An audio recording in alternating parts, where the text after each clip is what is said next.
Members of Shenandoah High School's Marching Mustangs weren't alive that day.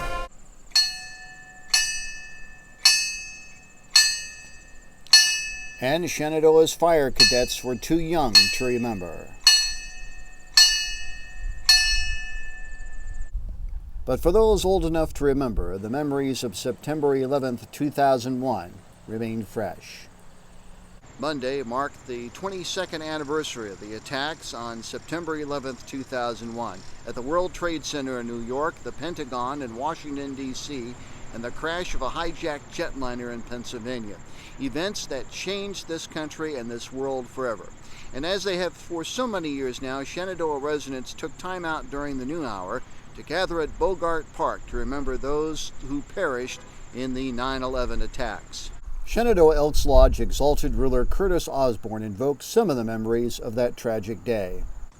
We remember when the towers fell and lives were lost. We remember the dust and the smoke, the despair and the grief, and remember that sense of vulnerability and shock. We remember the numbness and overwhelmedness as we watched our screens for hours and hours, waiting for an explanation, understanding that never came.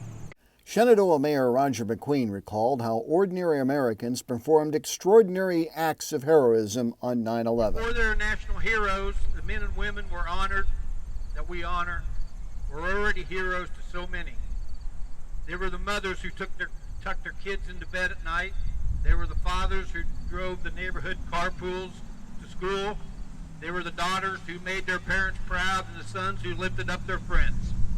To the families around America whose pain is especially personal on this day, we shall always remember them.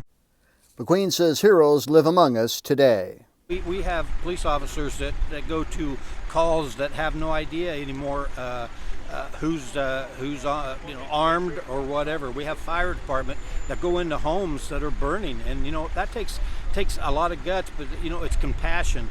When you talk to an ambulance driver, that gets a call.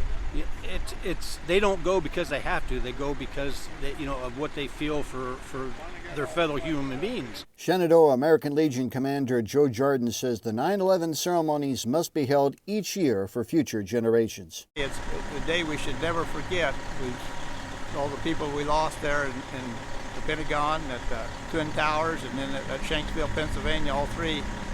It's very important. A lot of lives. It was on our soil, so we don't want to forget it. Mike Peterson, KMA News, Shenandoah.